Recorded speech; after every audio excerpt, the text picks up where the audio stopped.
فروا اور ندا 8ویں جماعت میں پڑھتی تھیں۔ وہ پہلی جماعت سے اب تک ایک ساتھ ایک ہی اسکول میں پڑھ رہی تھیں۔ ان کے گھر بھی ایک ہی محلے میں تھے۔ دونوں اکٹھی اسکول آتی جاتی تھیں۔ ان میں گہری دوستی تھی۔ فروا کے ابو ایک ادارے میں کلرک تھے اور ندا کے ابو ایک ورکشاپ میں گاڑیوں کی مرمت کرتے تھے۔ ندا کے ابو صبح 10 بجے ورکشاپ پر جاتے اور رات 8 بجے کے بعد تھکے ہارے واپس آتے تھے۔ وہ آتے ہی صحن میں لگے نل پر صابن رگڑ رگڑ کر ہاتھ دھوتے۔ کبھی نل میں پانی نہ آ رہا ہوتا تو وہ ندا کو آواز دیتے، ندا بیٹی لوٹے میں پانی لے آؤ۔ ندا پانی لے کر جاتی اور اپنے ابو کے ہاتھ دھلواتی۔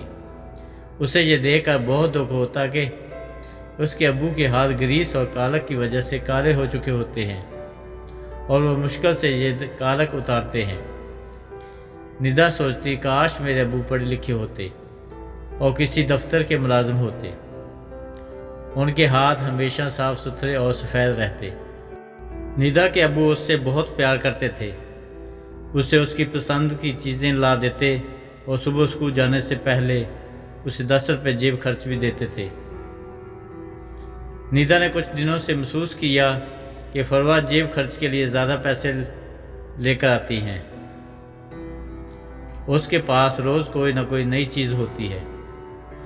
ایک روز فروا اسکول آئی، اس نے بہت خوبصورت نیا بیگ اٹھایا ہوا تھا۔ یہ تم نے کہاں سے لیا؟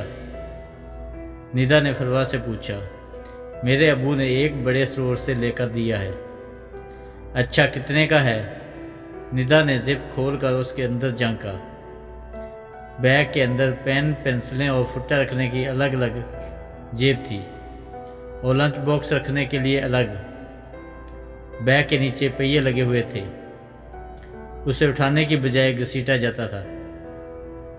فروا مسکرا کر بولی، بڑا مہنگا ہے، ایسا تم نہیں لے سکو گی۔ پھر بھی بتاؤ نا کتنے کا ہے؟ ندا نے بے چینی سے پوچھا۔ پورے 1000 روپے کا۔ ندا گھر آئی تو بہت خاموش تھی۔ امی نے وجہ پوچھی تو اس نے کچھ نہیں بتایا۔ رات کو ابو گھر لوٹے تو ندا ان کے پاس جا بیٹھی اور بڑے لاڈ سے بولی، ابو مجھے پہیوں والا اسکول بیگ لے دیں۔ میں نے ایسا بیگ فروا کے پاس دیکھا ہے، مجھے بہت اچھا لگا ہے۔ اچھا، ابو کچھ سوچتے ہوئے بولے، کتنے کا آتا ہے؟ پورے 1000 روپے کا، ندا نے جواب دیا۔ بیٹی میں اتنا مہنگا بیگ نہیں لے کر دے سکتا۔ ندا کا چہرہ اتر گیا۔ اس کی امی پیار سے بولی، دیکھو ندا، 1000 میں ہمارے گھر میں کچھ دن کھانا پک سکتا ہے۔ ہم امیر لوگ نہیں ہیں، ہم اتنی مہنگی چیزیں اپنے بچوں کو نہیں لے کر دے سکتے۔ فروا کے ابو کون سا بہت بڑے افسر ہیں، وہ کلرک ہیں، انہوں نے بھی تو پیسے بچا بچا کر بیٹی کو بیگ لے ہی دیا ہے۔ یہ کہتے ہوئے ندا کی آواز بڑھ گئی اور وہ اپنے کمرے میں چلی گئی۔ نہ جانے کتنی دیر روتی رہی۔ ندا اور فروا دونوں بہت اچھے نمبروں سے پاس ہو گئی۔ دونوں بہت خوش تھیں۔ جب وہ پہلے دن 9ویں جماعت میں آ کر بیٹھی تو ندا نے دیکھا فروا نے اپنی کلائی میں قیمتی گھڑی باندھی ہوئی تھی۔ ندا نے اس کی کلائی تھام کر گھڑی کو دیکھا تو فروا بولی، پورے 1500 روپے کی ہے۔ میرے امی ابو نے مجھے پاس ہونے کی خوشی میں انعام کے طور پر یہ گھڑی دی ہے۔ ندا نے دیکھا اس گھڑی میں ہندسوں کی جگہ سفید نگینے جلملا رہے تھے اور اس کی چین بھی سنہری تھی۔ ذرا سی روشنی پڑتی تو گھڑی جگمگانے لگتی۔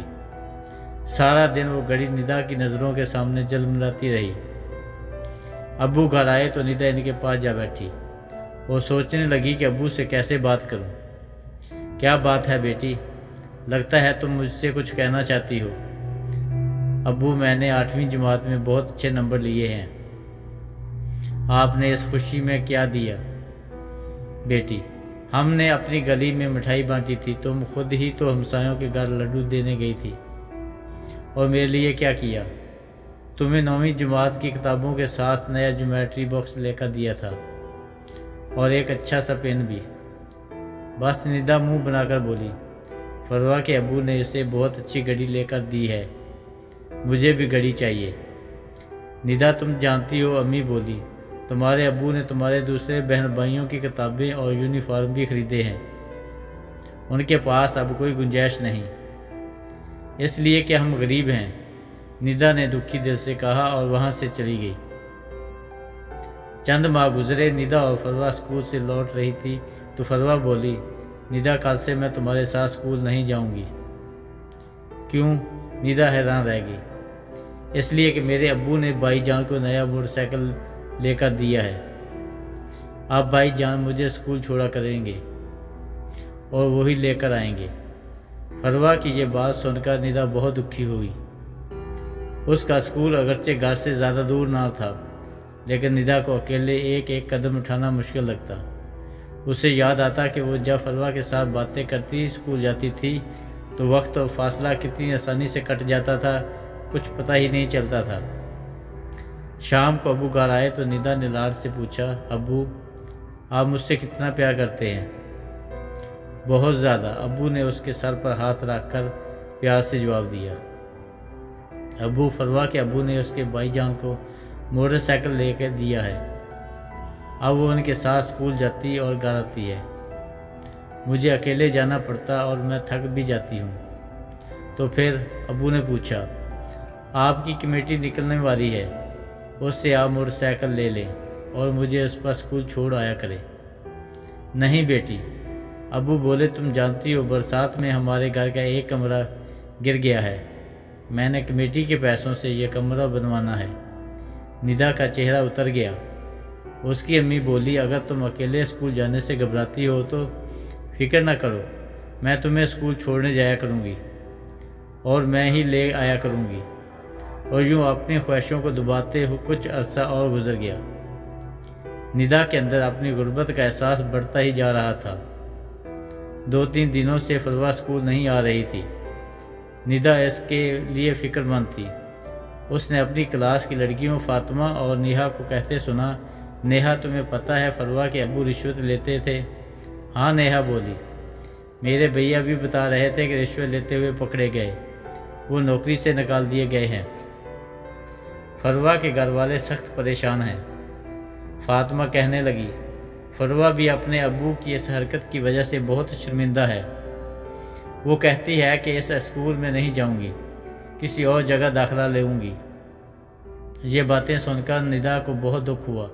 वो अपने घर आई तो अम्मी से पूछा, अम्मी लोग रिश्वत क्यों लेते हैं?